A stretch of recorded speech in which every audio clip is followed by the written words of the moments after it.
sd.eff.org.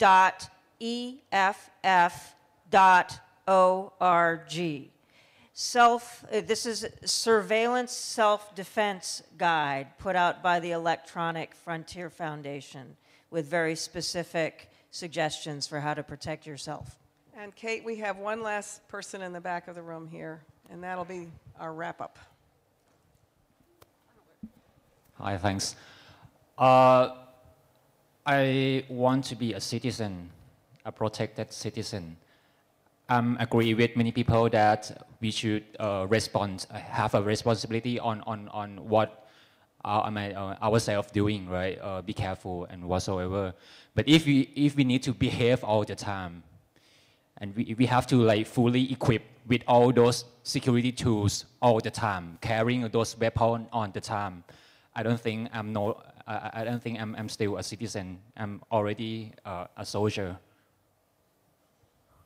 So I mean, living in a society, in the physical space, I don't think everybody doing that. Thank so you. I mean, I still want to be a ordinary citizen. Thanks. Thank you very much. Okay, it's a wrap. Thank you all, and on to the next. Can I just say thank you to Ellen very much for wrangling this very rowdy crowd at times. Thank you, Ellen. And we're very quickly going to transition here to a session on transparency tools. I promised at the beginning of the conference that there would not be long and boring slideshows, and I think I've kept my promise thus far. These will not be long or boring. But I think you will be impressed by some of these, the latest tools that have been developed by various organizations that show the kind of information that we're discussing here, the kinds of government requests that have come out, and so forth. And to chair this session, Colin Maclay from the Berkman Center on Internet and Society. So Colin, as soon as you're ready, you can take it away. Good morning, everyone, or good afternoon. As noted, my name is Colin Maclay. I'm from the Berkman Center for Internet and Society at Harvard University, and I'm thrilled to be engaging in this here, our own lightning round of transparency tools. We've challenged our presenters to be really quick. Sadly, this is not an interactive session. I'm really intended to provoke you and to show you some of what folks are working on. And I'm going to say up front that these guys are all going to be, and gals are going to be available afterwards at lunch, and would encourage you to approach them directly. What we've been doing over the past few days, and my view to some extent, is sharing a good bit of hopes and dreams and gripes and concerns as well.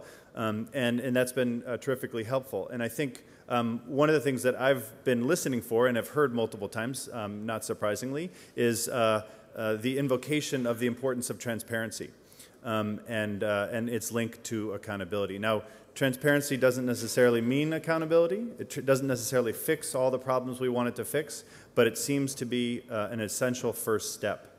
And the other thing I think that has characterized so many of the conversations we've had up to now are really helpful stories and individual incidents that help us to both understand the challenges and opportunities that we face, as well as to personalize our concerns. But it's hard to tell how those track more broadly with widespread trends and track, in fact, around the world.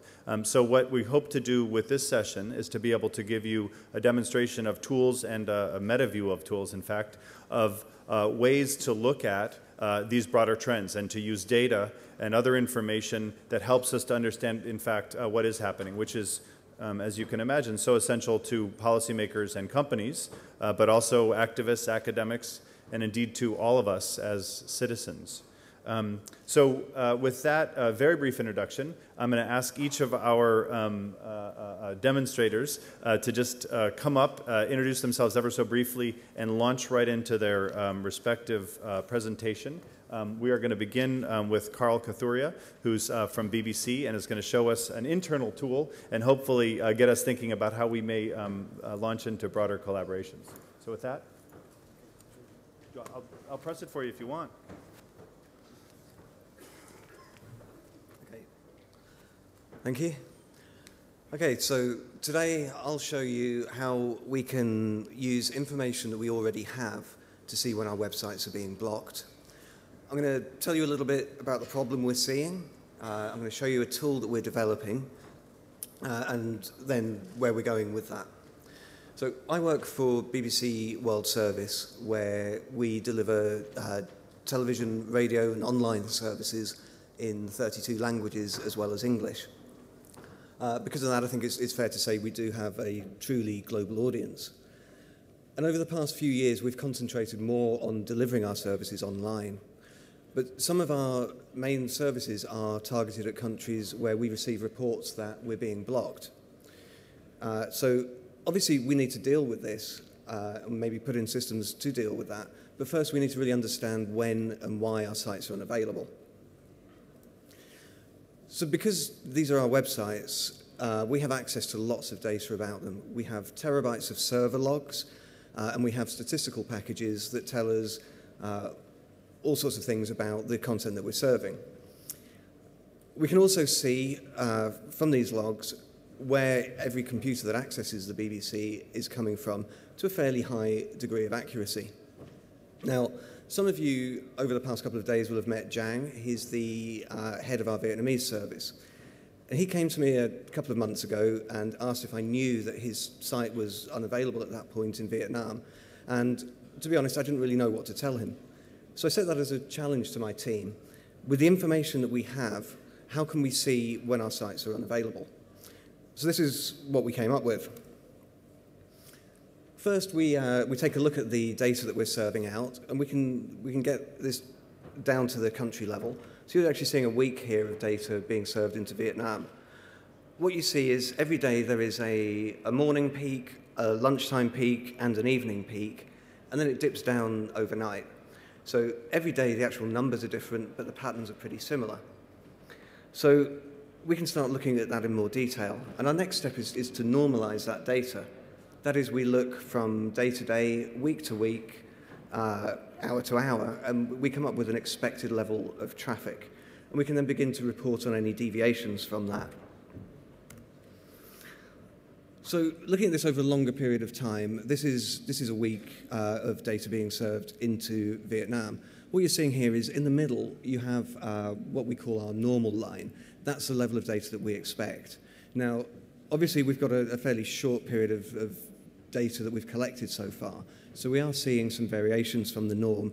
We're seeing some peaks, and we're seeing lower than average traffics on certain days and certain hours. But generally speaking, this is a picture of a kind of normal week. Contrast that with something we've seen in Pakistan over the same 7-day period. Now here you've got quite a different picture.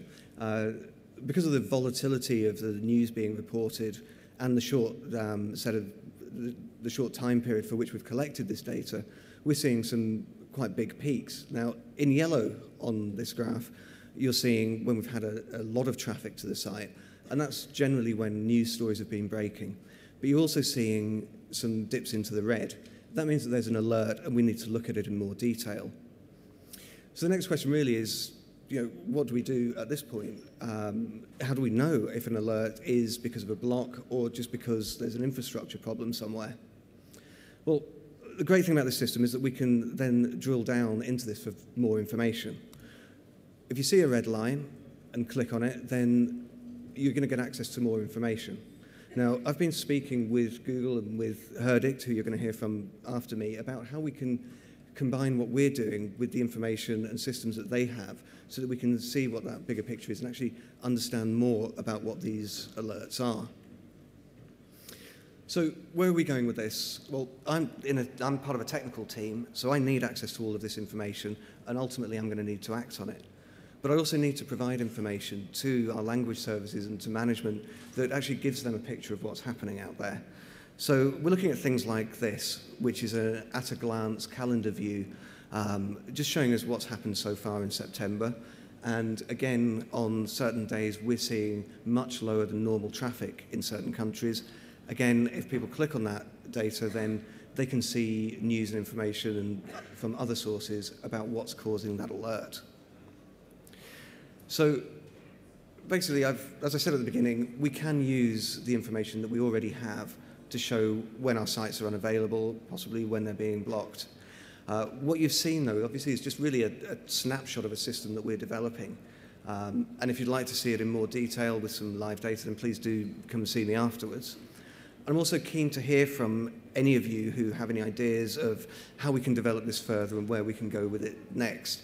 I think we've got the beginnings of a great system, but we need to sort of get more information in there and get more from other people that can actually show us the full picture of when our sites are unavailable. And with that, we can ultimately achieve our goal, which is, of course, to deliver our unbiased news content to our global audience. Thank you. Now I'm going to ask Matt Braithwaite from Google to come up and demonstrate the clearly named transparency report.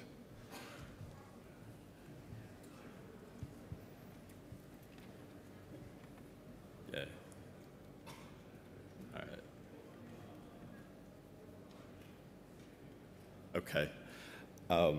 My name is Matt Braithwaite. I'm a software engineer at Google. Most of the time I work on YouTube, and more recently I've been part of a team that's built our transparency report. This is a repository of various kinds of data that we think might be of interest to the folks in this room. Since I'm an engineer, I'm going to avoid making any grand claims about the significance of the data. I'm also going to advise you that interpretation is difficult. We have a list of frequently asked questions that I encourage you to read if you're going to be working with the data in this tool. All of the data here is ongoing. That is, it's not a one-time disclosure. It's something that we do in real time or repeatedly. And it divides up into two main areas. One of them is old, one of them is new. Feel free to follow along at google.com/transparency report. We just launched this yesterday, and it's open to the public. The old tool, I'll start there, is a list of requests that we receive from the world's governments. These are of two kinds. There are requests for user data, and there are requests to remove data from things like the search index or Picasa or various other Google services.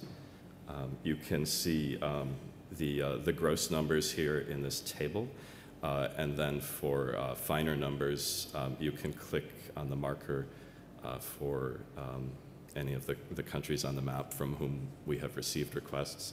I'm going to pick on my own government here to avoid calling anyone out. These are the numbers for the United States. The detail for removal requests is at the product level. We publish this data in 6-month increments, and we have just added new data for 2010, so that's the data you're seeing now. You can go back to 2009 and see how things have changed. And I expect that in the future we'll be adding data on a fairly regular schedule. The new thing with the 2010 data is that we tell you how many items are covered in total. For example, with groups, we've received 7 requests naming almost 400 individual data items. The second tool, and this is the new one, is graphs of traffic to Google services. This is a fairly normal looking graph. This is search traffic in the United States. There are about 20 services here, about 150 regions, and the dramatic thing about looking at a traffic graph is when you look at a country that has blocked a service. This is an example. I'd like to say a few words about the data.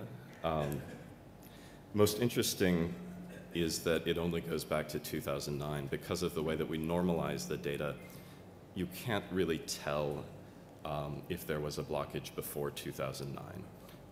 A graph will look more or less like a flat line, both for a service that has been operating normally and for a service that's been blocked since before the data that we present. However, we are going to be adding data going back further in time, so historical blockages will become visible when we do that.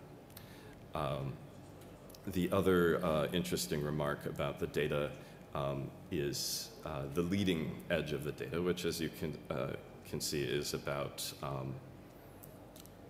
2 or 3 days old, September 19th right now. The data are updated continuously, and like nearly everything else we do without human intervention, but they do lag the present time, and we're hoping to shrink how much they lag so that you'll be able to watch blockages unfold in something closer to real time than we give you now. That's it for the data.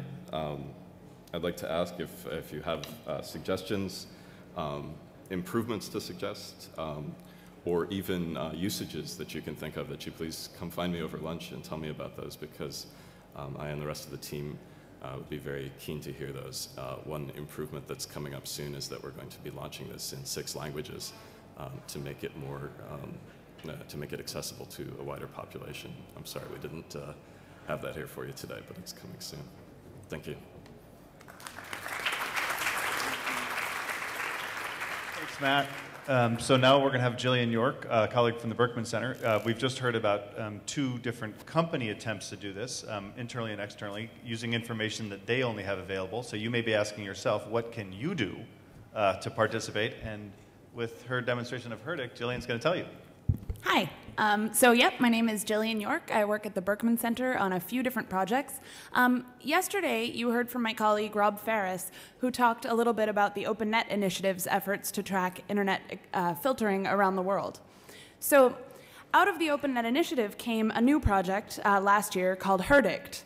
HERDICT stands for the verdict of the herd, and the idea was that rather than this point-in-time study of filtering that the OpenNet initiative provides, we would complement that effort with a crowdsourced initiative to try to get from users in different countries around the world what was being filtered and perhaps why. So this is our homepage. You can see, I guess it's not moving right now. You can see at the top we've got a map, and generally speaking it moves around and shows bits of what's being filtered. We call it the herdometer. We've got a number of different elements to the site, the most important of which, for a lot of the folks here anyway, is participate. Oh, sorry, I'm not used to this. There we go. So this is what we call the HERDICT reporter. This allows users to participate and tell us what is being filtered or what is not being filtered in their country. And if you notice, this is an example. Right now we're looking at a report of WikiLeaks today in Hungary. I could choose where I'm accessing it from, so I might choose home or work or school to give more nuanced information about what I'm seeing, the inaccessibility that I'm seeing. I might tell you what site category I'm looking at so that I can better provide information about that site. And then I would decide whether or not it's inaccessible or accessible, and I'm going to go with accessible. So what's really interesting about the data that we've been seeing is when you look at certain events like WikiLeaks, when they released the Afghan war reports a couple of months ago. This is a page of WikiLeaks. Oh, no, nope. Sorry. There we go. This is our explore page for the site wikileaks.org over the past 6 months, and you can adjust that as you wish. It shows that the site has been reported inaccessible 296 times around the world, but accessible 260 times. So as you can see, this is not necessarily precise data about sites that are being filtered. Rather, it's the world's view of what might be inaccessible or might be accessible. And if you look, it would appear from this that wikileaks.org was blocked in China at a given point in time. You can, of course, drill down on these reports as much as you wish and look at individual URLs or even pages. So this has been able to capture the trends that we've been seeing over the past few months, such as the blocking of individual Facebook or Twitter pages, etc. So generally, we are always hoping to have more users contribute to Herdict. We're hoping to provide as complete a picture as possible. And to sort of conclude this, I would say that recently, a couple weeks ago, we were given funding from the Omidyar network, and we're really thrilled to be partnering with them to expand Herdict and grow our user base. And we're actually looking for a CEO at the moment as well, so if you know anyone. I'll be sharing Herdict stickers later, and if anyone would like a more in-depth demonstration of Herdict, I'd be happy to do that as well. Thank you.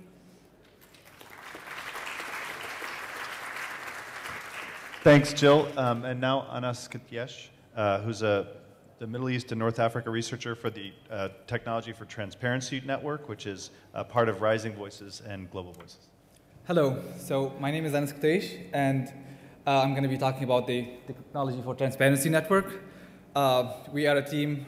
We are an initiative of Rising Voices. We are a team of over 15 people from different backgrounds and nationalities working on mapping and documenting documenting the use of online and mobile technology for promoting accountability and transparency around the world. So if you go to our website, let me try it right here. Yeah, I'm just not.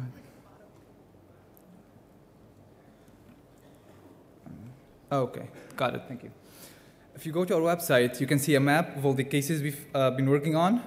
You can view by country, or you can view by category. So you can be either by actor, whether it be executive branch, judicial branch, etc., or by the focus, media and donors, or society organizations. You can look, for example, at Brazil. You can see our projects, the cases we did in Brazil. And this brings me to one excellent example of one of the cases we worked on. It's a tool in Kenya. It's a budget tracking tool. It allows citizens and the public to monitor and track the budget for development in the national budget so they can make sure that elected officials are delivering on their promises. And this brings me to a couple of our lessons learned during doing our research. One is do not reinvent the wheel. We've got to use the tools that the people are already using it, whether it be SMS, Twitter, Facebook, etc. Whatever people are using, we should integrate with the tools that we provide for them.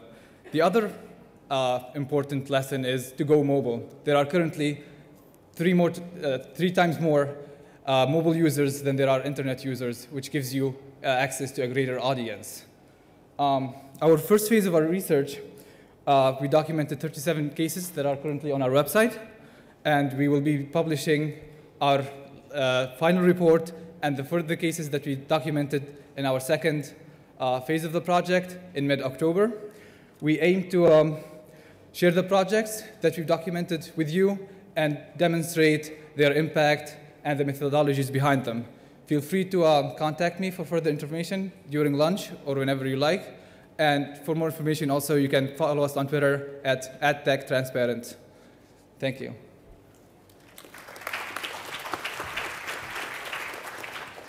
So against all odds, our fabulous presenters here have not only done what we've asked, which is to present their remarks ever so briefly, but they've done it under time. So we're going to actually return. We have 5 minutes, so we are going to be able to take a question or two, if there are any. So we'll ask you to approach a mic in the back and to make the questions super brief, so we can get to them quickly and get us on to the next session. But I do think that one takeaway from this for all of you activists out there is that there are these fabulous tools out there. They need more development and they need use to turn into accountability. So let's think about that and ways that you can partner. But let's right there in the back. Okay, it's a question to the Google engineer. You use the word government demanding for takedowns. I don't know if it's a language issue, but it gives the impression that you're talking about the executive part of the state. I don't know if it's only, and when we see it in depth, you're talking about court's demands as well. I know that there have been a problem about that in the IGF, in the understanding of different understandings on that. And so I would like to ask if you think about detailing that more than just saying government demanding, because it's important to us to understand who is demanding the services to be taken down. I'm sorry to say that I have to give you the lame engineering answer, which is that I actually don't know. If there's somebody else from Google who does, grab a mic. I happen to be standing near the bike. I'm from Google as well. So the answer to that question is government refers to any governmental agency that has responsibilities for law enforcement when we're talking about requests for user data. So requests for user data are part of criminal investigation. So that could be local police, federal police, other kinds of investigating agencies for government. You know, we're always looking for ways to make this tool better and more detailed, and that certainly could be one of the ideas in the long run. Definitely, we can think about it. No promises, but we're always looking for ways to make it better. Great to have so many Googlers in the room able to answer. Sunil, quick question, and then we'll break. I think when it comes to protecting freedom of expression, saying that there is no human intervention can no longer be something that you can be proud of. When Google gives away information to governments, people get arrested and go to jail. And it's not sufficient just to say that you've disclosed information to a government. It wouldn't cost much for Google to have a lawyer in each country or to pay an NGO in each country to monitor what happens after this information is released to governments and for how long people stay in jails. Of course, this is not to the engineer, but to the other people at Google. On the Heredict project, I'd like to warn that social media is not the best way at arriving at the truth. So yesterday I searched for breastfeeding and arrests, and I took the first Google result and tweeted it, and it was a falsehood. So Google's ranking algorithm itself is not the best way to arrive at the truth. And this was the tweet that was most retweeted in my whole tweet life. So WikiLeaks has never ever been blocked in India, just to make that clear. Thank you. So I'd just like to comment on that, which is to say that so reports from Twitter do not necessarily indicate government-level filtering, and I can't reiterate that enough. We see a lot of reports, and we allow people to report on filtering that is happening at their school, at their workplace, and we're hoping to make the Heredict project better, to better illustrate where those reports are coming from. So in our next iteration of the site, we'll definitely be placing more emphasis on that fact. Final question.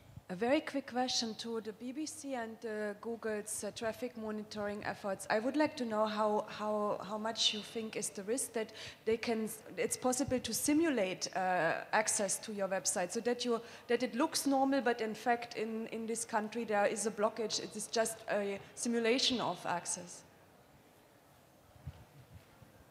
Okay, yes, clearly that is a risk. I mean, what we've got so far really is a very small data set. This is an internal tool that we're trying to make some sense out of. We don't know at the moment, for definite where all that data is coming from. There is a lot of data to get through, and really at the moment what we're doing is we're trying to see if what we're doing actually is giving us the right level of information. And that's why really I want to pull the information together with things like the Heredict, the crowdsourced information, with information that doesn't just come from server logs. The answer to this is not in server logs alone, but that's a good starting point. I would just say that no engineering solution is ever perfect, but that is something we've thought of. So these are great constructive comments for these teams, so I really can't underscore enough. These are all new tools that are in the stage of development. So by offering your comments and feedback, you'll help them to make them better for these folks and for all of us. So engaging them in that way is really helpful. Can I ask them to thank these folks? Can you please join me in thanking our great panel?